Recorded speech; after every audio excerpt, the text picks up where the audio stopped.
Welcome to Jonathan's Guide to Data Science, where we'll be covering everything, concept-wise at least, you'll need for an entry-level data science position and probably even a little bit more. But really at its core, this is the course, for lack of a better word, that I would have wanted when I started learning data science. The videos themselves are going to be a mix of lecture-style presentation, where I cover more the conceptual side of things, as well as hands-on projects where I actually apply the concepts we're going to be learning and show you how to implement these things in code and work through some exercises yourself. These videos are really intended for data science beginners with no real prerequisites besides maybe being familiar with programming in general. You don't need to know Python or R or Julia or data science libraries. We'll cover those through the videos, but it will be helpful to have a general understanding of computational thinking and programming. And on the theory side,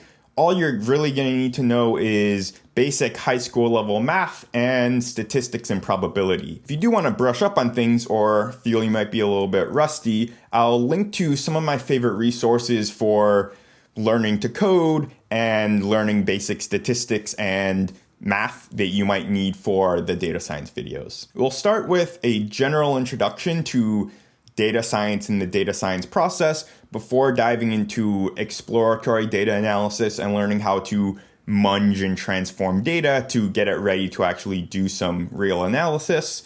We'll then move into some data visualization techniques as well as basic statistics to understand a data set. We'll then move into more the analysis portion of things where we'll be talking about hypothesis testing, inferential statistics, algorithms, and machine learning. And we'll wrap up with some more possibly specialized topics, things like data engineering and dealing with data at scale, some more advanced algorithms and machine learning, things like deep learning, as well as some more interesting applications, things like recommender systems and how do you actually do machine learning in practice. So if this sounds interesting and useful to you, the best way to stay up to date is probably to just subscribe to the channel,